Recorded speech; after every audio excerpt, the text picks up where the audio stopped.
día 26 del mes de septiembre llenaron sus vidas de sangre y horror. Los interceptaron sin tener razón, les dan de balazos y... El 26 de septiembre de este año, 43 estudiantes mexicanos fueron secuestrados. Escuchábamos ahí una ranchera que remitía a este secuestro. Estamos aquí en el piso de Ojo con los Medios y de Avia Yala con Rubén Hernández, estudiante mexicano de la Universidad Nacional Autónoma de México, la famosa y prestigiosa UNAM, que acaba de llegar a Bolivia en el marco de un estudio que está haciendo, una maestría sobre estudios latinoamericanos. Rubén, bienvenido, y lo primero que te quiero preguntar es, porque conocemos y nosotros hacemos política internacional hace buen tiempo, y vemos que la música, estas rancheras, muchas veces están representando el momento o algunas cuestiones sociales que suceden en México. Sí. ¿Podrías contarnos algo al respecto? ¿Por qué pasan estas cosas? Pues es que hay una incertidumbre con el Estado, ¿no? Hay un ataque a ciertos sectores estudiantiles, que es este caso, ciertos sectores sociales que hacen principalmente crítica a la situación actual. ¿Y es importante qué significación social tiene esto de que haya rancheras que hablan de la narcopolítica o del narcoestado o de las bandas criminales de narcotraficantes? Pues es una expresión cultural de ciertos grupos, pero incluso hasta esos mismos grupos a veces tienen cierto cuidado con lo que expresan, porque hay, como estos grupos principalmente lo que cuentan o su inicio fue el narcotráfico, hubo broncas incluso entre estos grupos con el narcotráfico, pero expresan cuestiones de la realidad nacional. Y para un grupo como el que acabamos de escuchar, ¿lo podemos poner un poquito más de fondo? Que nos cuenta este hecho del secuestro de estos estudiantes. ¿Es peligroso hacer una canción como esta o simplemente es anecdótico? En este caso no, porque incluso las actividades que se han desarrollado a lo largo de este mes no hemos tenido ningún acto represivo por parte del gobierno. Seguramente a este grupo no le están dejando que la gente se exprese, porque yo creo que se sabe que si se comete un acto todavía más de represión, esto estalla de una manera mucho más acelerada. Pero eso por parte del gobierno, pero por parte de las bandas de narcotraficantes, ¿o es lo mismo? Ya lo vamos a charlar en... Sí, estamos prácticamente hablando de algo muy similar, sí. Sí, en México sí es algo así. Hablar del narcoestado es algo normal allá. Pero bueno, el tema aparte da cuenta de que la responsabilidad del Estado en el secuestro de los 43 jóvenes normalistas de la escuela rural de Ayotzinapa y de que fueron policías justamente municipales de Iguala los que hicieron esto. Todo el mundo está de acuerdo en estos ejes. Es un crimen de Estado, participación del Estado y en los vínculos de los partidos políticos, el crimen organizado y el Estado en esta situación. Hay incluso una versión de los policías detenidos, de algunos que detuvieron, de que ellos dicen, nosotros los detuvimos y se los entregamos a un grupo de narcotraficantes, y ya de ella no supimos qué. Y por orden del alcalde municipal. Que hoy fue detenido. Que hoy supuestamente fue detenido. Rubén, nosotros estamos en Bolivia, conocemos poco de la realidad mexicana. Yo quisiera que nos ayudes a entender por qué un grupo policial secuestra a 43 estudiantes, o sea que es algo difícil de entender si no estás dentro del contexto del país, ¿no? Incluso para entender esto habría que revisar esta cuestión de las escuelas de las que ellos provienen, ¿no? Las escuelas normales rurales son escuelas que se desarrollan en el sur del país, hay en todo el país, ¿no? Pero son escuelas que están buscando desaparecer por el tipo de formación que tienen. Son compañeros que se les manda a educar a la sierra, a la selva, a las zonas más marginadas del país. Entonces tienen esa experiencia práctica y aparte la teórica, donde se dan cuenta de que la situación del país es muy grave y hacen crítica a las condiciones en las que se vive. Y de allí es algo histórico, ¿no? No es actual, tiene décadas que a estas escuelas se les está atacando por parte del Estado. Pero entonces el narcotráfico no tiene... Si tipificamos esto como un delito político que tiene más relación con un terrorismo de Estado, por una persecución contra un grupo de jóvenes politizados con ideas progresistas, revolucionarias, podríamos decir. Entonces no tiene nada que ver el narcotráfico, porque además no los persiguen las bandas de narcotraficantes, los persigue la policía, los persigue el Estado. Lo que pasa es que en México el Estado ha estado desligándose de ciertas acciones suyas a partir del narcotráfico. Para ellos es más fácil decir yo no fui, fueron los narcotraficantes y la bronca es con ellos, no con nosotros. Y en este caso es todavía más grave. Y la gente, lo que se vende en los medios de comunicación es que fue cierto grupo narcotraficante y el Estado no tuvo nada que ver. Pero hay información incluso de que gente en la política mexicana está coludida o que ellos mismos manejan ciertos grupos narcotraficantes, principalmente en el norte del país. Pero sí hay una relación entre el Estado y el narcotráfico en el país. Y conociendo a grosso modo la realidad mexicana, muy a grosso modo, no recuerdo muchos antecedentes de un delito político tan ligado con el terrorismo de Estado como este, además así tan masivo. Y el Sí. del 68, ¿no? Bueno. La masacre de No, pero recientemente. digo ahora, de los últimos, no sé, 20 años, de la aparición del zapatismo, Sí digamos. existen, lo que pasa es que no se sabe. No se sabe. Porque esta normal, por ejemplo, en un tiempo anterior ya les habían asesinado a 3 compañeros también, la misma policía del Estado. Entonces a esta escuela siempre se le está ataque y ataque y ataque. La cosa es que no se sabe en los otros lugares, ni incluso dentro del mismo país no se sabe. ¿Cuál es el miedo específico con las escuelas rurales que incluso en los últimos años se han reducido? Ahora hay 16 nada más La en mitad, todo, la mitad de las la que mitad de las que existían. había, sí. Y los jóvenes que van a estudiar ahí, lo dijo en su discurso Elena Poniatowska muy claramente, son jóvenes muy pobres, que quizás la única posibilidad de estudiar que tienen es esa. ¿Por qué ese ensañamiento? Pues es que esas escuelas tienen una historia de lucha, de décadas. Incluso de esta escuela sale Lucio Cabañas, que es un guerrillero, fue un guerrillero muy importante en el país, igual fue asesinado, ¿no? Él Pero sale eso, específicamente de sí. la escuela de Ayotzinapa, ¿verdad?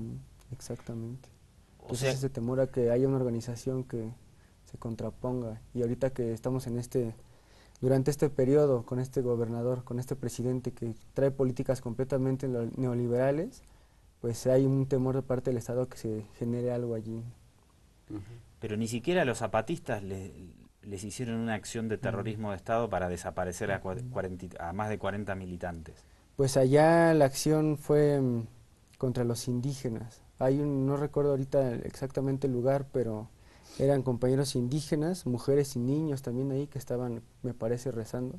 Llega el ejército y los mata, porque son las bases zapatistas. Eso ya fue de las cosas que iniciaron el movimiento zapatista, pero son cosas que no se saben. Y en Guerrero hubo históricamente una guerrilla que es, si no me equivoco, el Ejército Guerrillero del Pueblo, en el estado de Guerrero, donde Es que hay varios. hay varias organizaciones. Sí, hay varios. Está el EPR, está el ERPI, entonces sí son varios, pero igual el clandestinaje que manejan solamente surgen cuando hay cuestiones como esta. Incluso para esta el ERPI salió otra vez. Pero entonces el Estado identifica a estas escuelas rurales como una cantera de grupos guerrilleros, digamos. Exactamente, sí, el germen de estos. Todavía hoy, grupos, ¿no? sí. En los 70, en el 80. Sí, incluso actualmente. Le temen a que eso vuelva a ocurrir. Sí. Es una situación compleja. Entonces, ¿y cómo lo ligamos al narcotráfico? A partir de eso, de que el Estado busca desligarse de estas acciones. Pero quien perpetra este hecho es la policía, ¿no? Porque yo soy el intendente que está, o el gobernador que está detenido. Y Que es el presidente municipal de Iguala. claro, entonces hago una operación con alguna banda de narcotráfico amiga, pero entonces lo desligo de lo institucional. Pero si mando a detener a la policía, esto ya es institucional. Sí, es que incluso es muy difícil ver la diferencia para nosotros, porque puede llegar cualquier persona uniformada y puede decir que es de algún cártel, o del mismo gobierno, o viceversa. Gente de civil llega y te dice yo soy de tal cártel y te amenazan con algo. Gente de civil que viene y te dice yo soy policía judicial o federal y te amenazan sobre algo. Entonces la población ya no sabe dónde termina uno y empieza el otro. Pero cuando son cuestiones ya tan grandes, la imagen que da el Estado es de yo no fui, fueron los narcotraficantes. ¿Por qué? Porque hay, digamos, la sucesión de hechos es, con Luis de la Barca, el ex alcalde de Iguala, da la orden a los policías de detener o secuestrar a estos jóvenes, y la policía, de acuerdo a los testimonios de los policías, después se lo pasa a Guerreros Unidos, que es el cartel más fuerte de la zona. El que está ahí, claro. ¿Por qué se los da al cartel? Pues lo que se puede interpretar es de que quería desligarse de la situación, pero este presidente municipal, hasta donde sabe, junto con su esposa, tenían vínculos con Guerreros Unidos, que es permitirles la venta de droga, el tráfico, y obviamente ellos tenían ciertas ventajas, ¿no? Y quizá en esta situación era que ellos hicieron uso de este pequeño brazo armado que tenían para desaparecer esta situación. Por lo que se conoce, Rubén, a través de los grandes medios, yo pensaría que un ciudadano mexicano, y nosotros estuvimos hace poco en México para una cumbre internacional, pero pudimos hablar con gente y palpar un poco la realidad, hace un par de años. Si yo soy un ciudadano mexicano, interpretaría que circulando por algunos de los estados de México, temería alguna acción armada de bandas de narcotraficantes, porque además es lo que se ve en los grandes medios, ¿no? Narcotraficantes atacaron X fiesta, mataron a no sé cuántas personas, o secuestraron a un grupo de inmigrantes. ¿A quién le teme? Hay algo que no está saliendo en estos grandes medios. ¿A quién le temés vos cuando salís a las calles, a los sectores rurales de México? Más que temerle a una cuestión de alguna balacera o algo que se puede citar en el momento, es a que te levanten. ¿A que te levante quién? No sabemos. De que tú vas por la calle, se para una camioneta grande, se bajan algunas personas de traje bien vestidas, te levantan y ya no sabes ni siquiera si fue el narcotráfico o es el Estado. Porque estos dos grupos hacen el mismo tipo de acciones. Es el temor, yo creo que tenemos gran cantidad de la población, de que nos desaparezcan de repente, sin saber por qué, ni a qué, ni quién principalmente. ¿Por qué el Estado te va a desaparecer si no sos un militante político? Digo, acá hay un fin claramente político, silenciar a un grupo combativo, digamos, y dar un mensaje de terrorismo, ¿no? No te metas en cuestiones políticas, Yo creo que precisamente es eso, que no esperarse hasta que surjan estas cuestiones ya más grandes, que lo hagan más complejo a lo mejor el mismo zapatismo, sino que de una vez, pequeña chispa que se ve ahí, de una vez apagarla, para que no lleguen a algo más. Y si vos vas, yo voy o cualquier mexicano está circulando por el país y lo detiene un policía o el ejército para pedir documentos, porque están combatiendo el narcotráfico y haciendo operativos de control. ¿Eso también te va a generar un miedo o vos decís nada? Sí. Sí, en el norte del país, en el sexenio pasado, que es cuando más se conocía esta información, había retenes en las autopistas federales y mucha gente incluso no se detenía y le disparaban, pero cuando se detenían era a ver papeles y si no, a ver, detente, y eran grupos narcotraficantes que te secuestraban y te ponían a trabajar con ellos, pero vestidos de federales o de militares. Está bien, pero ahí es el AMPA, digamos, o los grupos mafiosos o narcotraficantes que se disfrazan de autoridades estatales para secuestrarte. Pero si te detiene, porque en el cono sur, digamos, y nosotros podríamos decir que teníamos miedo cuando estaban las dictaduras y te detenía la policía o el ejército. ¿Eso está pasando sí, por supuesto. porque no, se disfrazan los narcotraficantes o porque también las autoridades reales te pueden secuestrar? Porque no sabemos quién te está deteniendo. Si supiéramos quizá que es la policía o el ejército, no habría ningún problema, pero no sabemos si sí son realmente ellos o es otro grupo que te va a levantar. Pero entonces no es terrorismo de Estado, porque son narcotraficantes que se disfrazan de organismos de seguridad. Pues quizás sí, porque las mismas autoridades permiten eso. Hay zonas donde la Policía Federal incluso no entra y ya saben quién está ahí moviendo todo. Es imposible pensar que no lo sepan. Claro, está ahí, está la penetración que tiene el Estado de los grupos narcotraficantes y tal, digamos, las connivencias en relación a negocios que suele no saber. De hecho, las cifras del último sexenio, 147.000 asesinatos y 26.000 desapariciones, de las cuales no se sabe quiénes fueron y no hay resolución en la justicia, es una demostración de esos niveles de impunidad. Claro. Las policías municipales que han surgido, estas autodefensas, ¿cómo están conformadas y qué vínculo y qué sensación tiene la ciudadanía con ellas? ¿Qué percepción? Estas policías, hay una diferencia entre la policía municipal y las que son las autodefensas. Las autodefensas surgen en respuesta a que el Estado no se hizo cargo de la delincuencia, principalmente en el norte del país, con el narcotráfico. Entonces son organizaciones de campesinos, de productores, organizaciones vecinales, que se hacen de armas, expulsan a la policía local que está corrompida también por el narcotráfico y toman en su poder el control del policiaco, digamos, de sus regiones, de sus municipios, y principalmente en Michoacán hubo una explosión de este tipo de organizaciones vecinales, ¿no? Que incluso también el Estado ya pues no puede permitir que haya estos pequeñas autonomías estatales, porque es una acción que ellos deberían de tomar y no lo permite y las están disolviendo también. Pero surgen a partir de eso, de que el Estado no se puede hacer cargo ya, porque el narcotráfico lo rebasó. Me gustaría que hagamos una pausa. Estamos charlando con Rubén Hernández, ciudadano mexicano, estudiante. Llegó a Bolivia hace muy pocos días en el marco de una maestría sobre estudios latinoamericanos. Realizó su formación profesional en la Universidad Autónoma de México, la principal casa de estudios de ese país. Es una referencia para toda América Latina, lo comentábamos fuera de micrófono con él. Quisiera que cuando volvamos nos puedas explicar cómo son las relaciones entre el Estado y las bandas de narcotraficantes. Y una preguntita que también te dejo ahí colgando. ¿Por qué si yo soy un ciudadano común y corriente me va a secuestrar una banda de narcotraficantes? Porque yo entendería que alguien me va a secuestrar cuando tiene un interés o económico o político, porque soy un activista o X, pero si soy un ciudadano común, ¿por qué una banda de narcotraficantes va a implementar una acción armada en contra mío? Si es que no pertenezco a otra banda o algo similar. ¿Por qué existen esos ataques indiscriminados contra población civil que en principio entendemos que no tiene nada que ver con el conflicto? Hagamos una pausa aquí en Ojo con los Medios y lo charlamos y lo profundizamos con Rubén Hernández al regreso. Meta.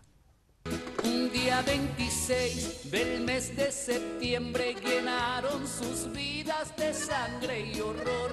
Los interceptaron sin tener razón, les dan de balazos sin explicación. Fue la policía que está con el cártel. Se dicen guerreros que están muy unidos, que no hay quien los pare. Yo le preguntaba a Rubén si era peligroso escribir y cantar esta canción antes de charlar, y ahora después de la charla que tuvimos, yo no me metería a cantar esta canción. No. ¿No? Yo creo que no, pero me porque además de secuestrar a los 43, mataron a otros 6 o 3. Mataron a 6 y en la misma acción. Y uno de los que mataron fue desollado, es decir, fue su rostro quitado y sus ojos también.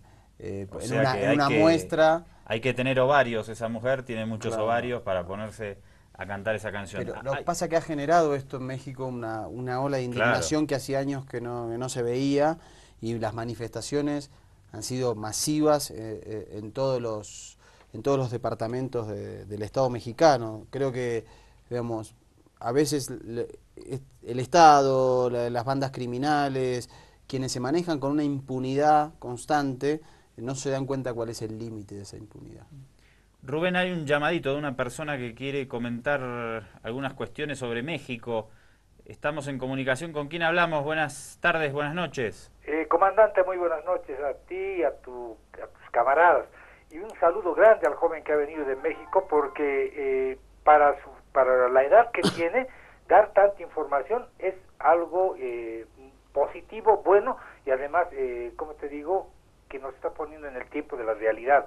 Porque yo normalmente, hermano, aquí si ves a uno de esos jóvenes de su edad, vamos a ver, están desorientados totalmente, ¿no? Lo que yo quería indicarte es lo siguiente, cuando la pregunta le decías, ¿por qué si uno no es político, por qué si uno no es narcotraficante, a uno lo secuestran, no lo matan? Mira, yo te voy a comentar, he visto un documental del tren de la bestia que va hasta la frontera con los States, y que en allá, si no tienes plata, igualito te van a matar. ¿Pero por qué? Ahí está el por qué. Porque hay tráfico de órganos también, ¿o no? O si no, simplemente por el hecho de matarte, te agarran y te tiran tu tiro y te tiran a los lados del tren, ¿o no? Te das cuenta, la mentalidad ya está podrida de cierta gente que está pues amparado por los aparatos estatales. Esa es la única razón, porque son intocables, ¿no? Les va a decir, yo lo mato y a mí el gobierno no me hace nada, ¿no? Les han dado tanta libertad, entre comillas diremos, porque ellos también pues ya están muy ocupados en sus situaciones de acumular dineros mal habidos, desde luego, ¿no? Y hay otra versión también, de que el control de los presidentes que llegan en México es como te diría, es tan débil que no controlan ya los estados que tiene. Entonces, y los Estados Unidos, que tienen ahí una pelea fuerte en su ¿qué se llama?, en su frontera, ¿qué ocurre? No hacen nada porque saben que en cualquier momento van a tener que pedirle el presidente mexicano ayuda a los Estados Unidos, y los Estados Unidos lo que va a hacer es invadir y quedarse con un lugar. Y sabemos cómo trabajan los yanquis. Los yanquis lo que van a hacer es van a meter bala por todo lado, al que es y al que no es, con su famosa palabrita de colateral, ¿o no? Y por esa razón yo digo de que allá en México se está haciendo esa cultura de que el gobierno ya no hace nada porque ellos también están corrompidos hasta el tuétano, están tan metidos en esta cuestión de la mafia que ya no, pues ya. Ok. Oh, chao. Compañero, muchas gracias. Si alguien más quiere comunicarse con nosotros, seguramente para Rubén será interesante escuchar la opinión del público boliviano, pero sobre este tema, ¿no? Sobre la situación en México y cómo se ve México desde Bolivia. Seguramente que para Rubén será un aprendizaje en este viaje que has emprendido y en esta labor que estás realizando, escuchar la opinión de la población boliviana. Si quieren contactarse, abrimos el teléfono al 214-8440. Rubén, yo viajé por México y recorrí muchos estados en el año 99 y no, nada que ver. ¿Qué pasó? Yo creo que salió a la luz todo, porque ha existido siempre. Sin embargo, se ha estallado, ¿no? Porque el caso del narcotráfico, pues se vio el negocio que es. Y en aquellos tiempos me parece que todavía se disputaban esa hegemonía con Colombia, ¿no? Y ahorita que aparentemente han caído los cárteles en Colombia, pues quedó México.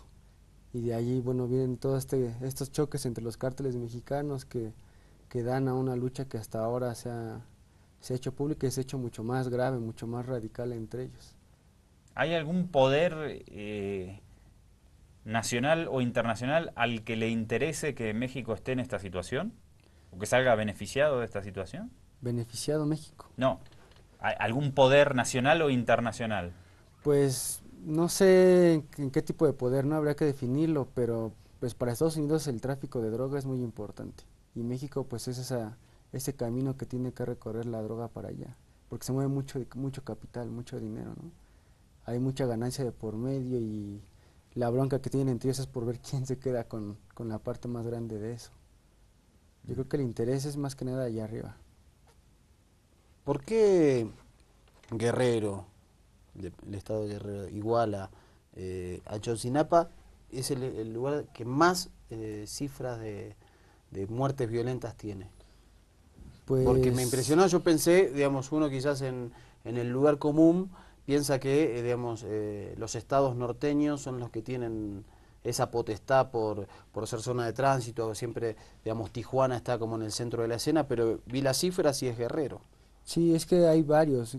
El sur del país es la región más pobre, ¿no? Entonces, de ahí las condiciones en las que vive toda esa gente, pues, le da para levantarse en algo, ¿no? Reclamar, cuestiones de esas, quizá por eso, pues, son de los que atacan, pero el norte del país yo creo que tampoco se queda lejos. Incluso el mismo Estado de México, que es el que rodea la capital, tiene cifras de homicidios muy altos, principalmente mujeres. Sí, recordando este tema de Juárez, ¿no? De las mujeres, las cifras en el Estado de México son más altas que allá, pero se ha volteado la cara hacia esa región porque el Estado de México es donde está surgiendo este último presidente, ¿no? Y el que posiblemente se apunte al sexenio que venga. Pero el Estado de México, que está ahí al ladito de la capital, es el que tiene cifras más altas de muertes, mujeres, asesinatos. Y sí, los muertos están repartidos en todo el país, pero hay muchas cosas que no se saben. La bronca con los medios es muy grande también en México. Retomando a lo mejor ahorita lo que comentaba el compañero en la llamada, de la migración también, y quizá respondiendo un poco a la pregunta con la que nos quedamos, del por qué te levanten o por qué te maten, pues hay muchos factores, ¿no? En el sexenio pasado se sabía que si tú no participabas en las actividades del narcotráfico te mataban, y es participar desde pasar droga por la frontera o llevarla a otro estado, y si uno se negaba, no, pues ahí quedabas, ¿no? O incluso ya meterte a formar parte del grupo armado de los mismos grupos de narcotraficantes, O sea que tomar como una cierta estrategia plaza, también de sí. reclutamiento, ¿no? Exactamente, sí, si no participabas te mataban. Entonces era entrarle o entrarle, y no le quedaba de otra a la Pero tan población. masivo es la... Sí, incluso hay lugares en el norte del país principalmente que la gente los dejó, abandonó sus casas, abandonó todo y buscó lugar en otros lugares, buscó vivienda en otros lugares porque ya la situación de represión y de miedo, hostigamiento era tan grande que ya no les permitía Y vivir. si viene una banda de narcotraficantes a reclutarme, ¿en qué labores me va a emplear? Pues principalmente son esas, pero había incluso desde pagarte 5,000 pesos por matar a una persona. Y la gente obviamente que no tiene muchos recursos pues aceptaba. Y si no lo hacías pues te mataban. Son varios factores por los que tú puedes. En el Claro. caso de los migrantes es como muy parecido. Se descubrieron, hubo casos de migrantes Ujú. centroamericanos que iban a Estados Unidos y que de repente desaparecían en México y que sus familiares empezaron a reclamar y se encontraron cientos de fosas comunes de migrantes que se habían negado a trabajar para los carteles de la droga y fueron Exactamente. asesinados. Sí, entonces ¿Y, todo está relacionado. y cómo, si podemos, no muy extenso, cómo describimos la imbricación del Estado con el narcotráfico? ¿Es a los más altos niveles? Sí, ¿Es a niveles regionales, municipales? sí, igual es mucha información que se desconoce, ¿no? Y hay mucha suposición al respecto. Pero en estos temas es cuando salen a la luz ciertas cuestiones. Digo, Mm, perdón, sí, interrumpiéndote un minuto, porque en Colombia sabemos que las bandas de paramilitares ligadas con el narcotráfico comenzaron a cumplir determinadas labores sociales, se infiltraron en las cámaras legislativas a ujú. través de la presidencia de Uribe, saltó el escándalo de la narcopolítica. En México, ¿cómo se articula Es muy esto? similar. Hay compra de candidatos, compra de campañas, e incluso asesinato de la gente que está en contra de cierto candidato. Yo creo que es muy similar a lo que ocurrió en Colombia. Hay auspicio de grupos narcotraficantes, hay relaciones de cierto presidente municipal, permite cierta cuestión del narco ahí y obviamente obtiene un recurso aparte, ¿no? Y pues de ahí es donde estos políticos se van enganchando y se van metiendo más y más y más y en el momento en que ellos digan hasta aquí, pues los pueden incluso hasta matar, entonces entrar y ya es muy difícil salir. Y en las esferas altas, pues ha habido algunos Y perdón, destellos, ¿no? perdón, Sí. en defensa de la clase política, porque el relato es igual que con la ciudadanía común. Yo soy determinado alcalde, se Ujú, acerca la banda narcotraficante del lugar, y ujú, si le digo que no quiero nada, me van ujú. a pasar por las armas, Claro, digamos. sí, porque quienes dominan principalmente son los narcotraficantes, no es el gobierno, en estas zonas alejadas. Ellos ya tienen la posición de las plazas, saben quiénes candidatos van a entrar, incluso desde las mismas campañas de electorales, ya hay como acuerdos, ¿no? Vas a llegar tú, pero nos vas a permitir esto y esto y esto y te vamos a dar tal cosa. Eso con la clase política, con las fuerzas de seguridad, con la Que policía. pues con la policía es muy difícil hablar incluso también de los policías porque ¿cómo te enfrentas tú como policía con un arma muy pequeña contra estos grandes cárteles que tienen armas muy poderosas, ¿no? Y la policía tiene que incluso participar junto con ellos en algunas cosas para darle cierta legitimidad a las acciones que ellos llevan y en la población no parezca que es un cártel el que está haciendo todo, ¿no? Pero les digo que es muy difícil ver dónde se separa una cosa y la otra, porque por lo regular trabajan juntos. ¿Y hay algún partido político que uno pueda decir está limpio? No, No sé, el Movimiento Ciudadano, López Obrador, porque pues, sabemos que el PRD ujú, gobernaba el estado ujú. de Guerrero y el municipio de Iguala. Sí, igual es muy difícil también decir algún partido, ¿no? Porque incluso entre el mismo partido hay conflictos, Ujú. entonces hay divisiones. Y este gobernador que pertenecía al PRD, hoy era del PRD y mañana es del PAN y mañana del PRI, porque hay un vacío de un proyecto político dentro de todos los partidos del país. Entonces, para nosotros, para la población en general, ya no hay ningún partido que esté fuera de esto. En el caso de Morena, que es el que está liderando Andrés Manuel López Obrador, hasta ahorita no se sabe. Y la figura de él es muy, a lo mejor es muy limpia, ¿no? Hasta ahorita, pero no sabemos cómo está la gente que está abajo de él, que es principalmente que la que se corrompe primero. Pero, digamos, hay como una idea generalizada en la población de que él está limpio en relación a esto. Sí, yo podría decir eso, pero... ¿Y hay la misma percepción acerca de que Peña Nieto está sucio? Sí, por supuesto. ¿Sí? El presidente, la población en general no lo quiere, porque no es nuevo tampoco, ¿no? Desde la entrada de hace 2 mandatarios, de Vicente Fox, incluso de Felipe Calderón, ha habido, desde nuestra perspectiva, un fraude electoral. Y en el caso de este presidente, es un presidente que fue colocado por los medios de comunicación, por Televisa. Está bien, pero eso no principalmente. quiere decir que esté ligado al narcotráfico. O sea, que un presidente esté ligado a los grandes poderes de una sociedad, a las oligarquías locales, no lo liga con bandas... Quizá la figura de él no, pero la gente, como les digo, la gente que está alrededor de él sí. Entonces, él en la figura que tiene como representante de un país, debería de tener, yo creo que la postura de decir esto se tiene que acabar, ¿no? Y si no quiere, pues está siendo cómplice.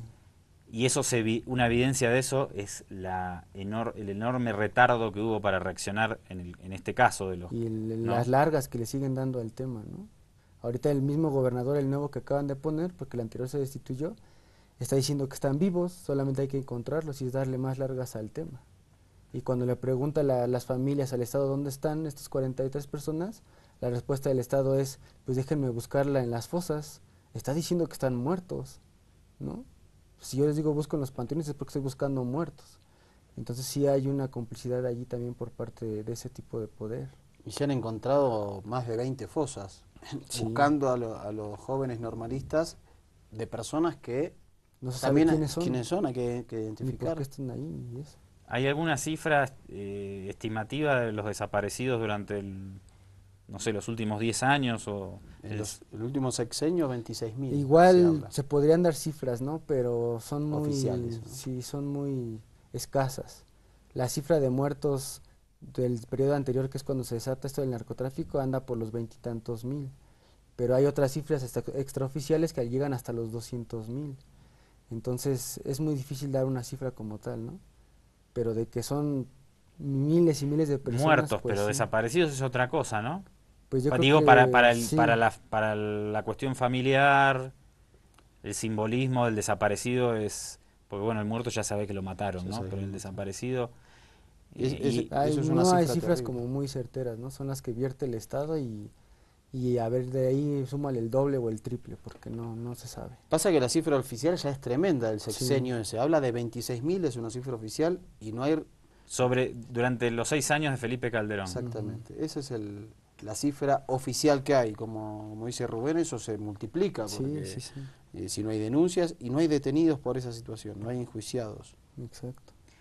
¿Qué les parece, chicos, si cerramos con Rubén Hernández, agradeciéndole su valentía y su presencia aquí, la ayuda que nos ha brindado, y nos vamos con la declaración de Elena Poniatowska? ¿Querés hacer el anuncio? Sí. Porque mañana aquí en Bolivia... Ah, y el anuncio, dale. Sí, rápidamente, los mexicanos acá estamos organizando una jornada de solidaridad de bolivianos y mexicanos acá en Bolivia. Se acordó en México un paro nacional, un paro que hace muchos años no se ve allá. A partir de mañana, 5, 6 y 7 de noviembre va a ocurrir, junto con esta jornada de solidaridad mundial. Entonces ya hay compañeros e incluso personas en Europa, en Asia, en Sudamérica, que es donde más nos importa, Centroamérica, invitando a esto, ¿no? A que haya una expresión de parte de los otros países, de la comunidad estudiantil principalmente, que se nos sumen y que nos acompañen en esas actividades para expresar que estamos en repudio de estas actividades que Mañana son entonces, ¿a dónde y a qué hora? a las 6:30 De la tarde. frente a la UMSA. Frente a la UMSA. En el atrio de la UMSA, En el atrio de la UMSA va a ser. Día de Acción Global. Sí, ya hay algunas organizaciones que ya confirmaron que nos van a acompañar, pero pues la invitación es para toda la sociedad, ¿no?